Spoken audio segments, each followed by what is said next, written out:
यह कहानी है एक सन्यासी की। सन्यासी वह होता है जो अपना सब कुछ त्याग कर सिर्फ एक चीज को अपना लक्ष्य बना लेता है। कोई भी व्यक्ति सन्यासी बेवजह नहीं बनता। सन्यासी बनने के पीछे एक बहुत बड़ी वजह होती है। उस व्यक्ति के सन्यासी बनने के पीछे भी एक बहुत बड़ी वजह थी। सन्यासी बनने से पहले उस व्यक्ति के मन ने उस व्यक्ति से बहुत से गलत कार्य करवाए थे, बहुत से पाप करवाए थे।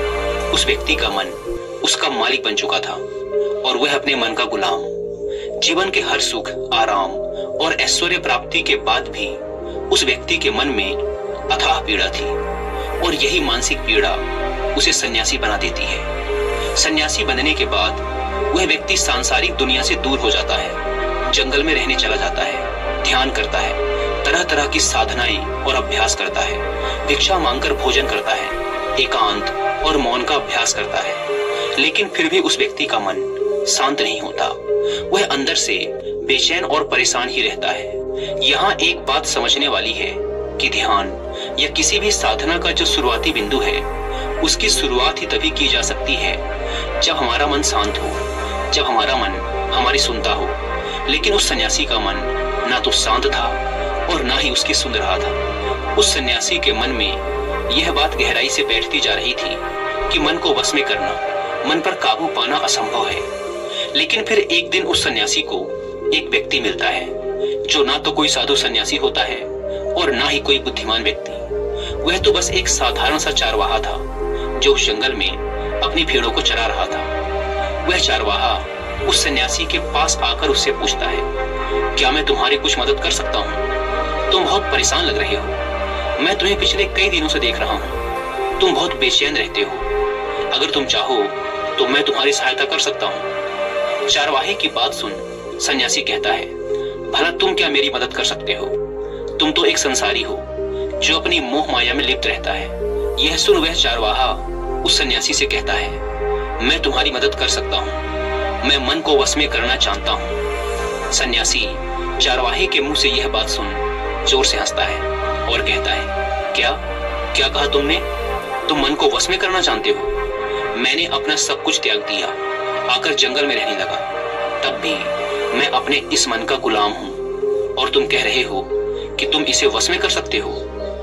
वह चारवाहा कहता है, मन को वश में करने के लिए सभी वस्तुओं का त्याग करना आवश्यक नहीं है और ना ही जंगल में आकर रहना जरूरी है। बस एक चीज है जिसे छोड़ना सबसे जरूरी है। वह सन्यासी उस चारवाहे से पूछता है, और वह एक चीज क्या है? वह चारवाहा सन्यासी से कहता है, वह एक चीज है गलत जानकारी। आज तक हमारे भीतर जो भी जानकारी गई है उसी ने हमारे मन का निर्माण किया है। सन्यासी उस चारवाहे से पूछता है, परंतु वो कैसे? वह चारवाहा समझाते हुए कहता है, मान लो तुमने आज तक अपने जीवन में सेब का फल नहीं खाया, तुम्हें सेब के स्वाद के बारे में कुछ भी नहीं पता, तो क्या तुम्हारा मन कभी सेब खाने को कर सकता है? नहीं ना। इसीलिए हमारे मन का निर्माण जानकारी से होता है। वह सन्यासी उस चारवाहे की बात से प्रभावित हो जाता है और उससे कहता है, क्या आप इस बारे में मुझे और विस्तार से समझा सकते हैं? वह चारवाहा उस सन्यासी से कहता है, अगर तुम अपने मन को वश में करना चाहते हो तो अब मेरी बातों को ध्यान से सुनना।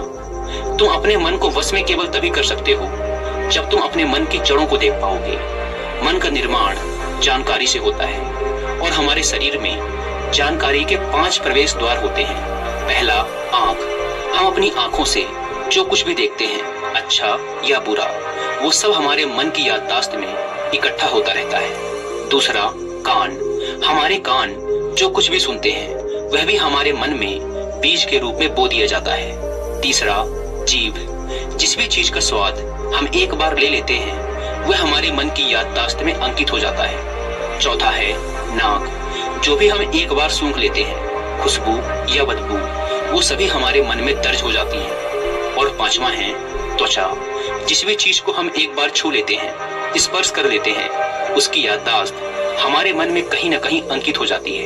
इन 5 शारीरिक दरवाजों से जो भी जानकारी हमारे अंदर जाती है वह जानकारी बीजों के रूप में जमा हो जाती है और धीरे धीरे वृक्ष बनती है। हमारा मन मिट्टी की तरह है जिसमें बीज बोए जाते हैं और हमारी बुद्धि बीज बोने वाले किसान की तरह है। अगर हमारी बुद्धि गलत जानकारी के बीजों को सही जानकारी के बीज समझकर बो देगी, तो जब भविष्य में वह बीज वृक्ष बनेगा तो वह खराब फल ही देगा। तुम्हारा मन तुम्हारे वश में इसीलिए नहीं है क्योंकि तुमने पहले से ही अपने मन में बहुत सारे गलत बीज बो रखे हैं और अब वो बीज बड़े वृक्ष बन चुके हैं। वह सन्यासी उस चारवाहे से पूछता है, तो अब मुझे क्या करना चाहिए? क्योंकि अब तक तो मैं बहुत सारे गलत बीज बो चुका हूँ और जो बोए जा चुके हैं उन्हें वापस निकाल नहीं सकता। वह चारवाहा उस सन्यासी से कहता है, अब तक तुम अनजाने में गलत बीज बो रहे थे, लेकिन अब जानबूझकर सही बीज बोना आरंभ कर दो। भीतर अगर हजारों बीज गलत हैं तो क्या हुआ, अब से लाखों सही बीज बोने के लिए तैयार हो जाओ। तुम्हें बस पूरे दिन इस बात पर ध्यान देना है कि इन पांचों दौरों से तुम्हारे भीतर क्या जानकारी जा रही है और जो जानकारी जा रही है वो सही भी है या नहीं। वह सन्यासी पूछता है, यह कब तक करना होगा? वह चारवाहा कहता है, पूरी जिंदगी भर। जिस प्रकार तुम हर दिन अपने पेट को अच्छा भोजन देते हो, उसी प्रकार तुम्हें हर दिन अपने दिमाग को भी अच्छा भोजन देना है, यानी सही जानकारी और सही विचार।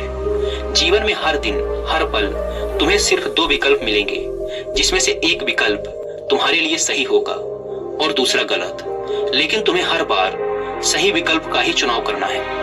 हमेशा याद रखना, सही विकल्प का चुनाव करते समय तुम्हारे भीतर पीड़ा पैदा हो सकती है, लेकिन वह पीड़ा सिर्फ कुछ समय ही रहेगी। इसीलिए चाहे तुम्हारे अंदर कितनी ही पीड़ा क्यों ना हो, तुम्हें हर बार सही का ही चुनाव करना है। जितनी बार तुम सही चुनोगे उतनी बार तुम अपने अंदर एक सही बीज बोओगे, और जिस दिन तुम्हारे अंदर के सही बीजों की संख्या गलत बीजों की संख्या से अधिक हो जाएगी, उस दिन तुम्हारा मन तुम्हारे बस में होगा।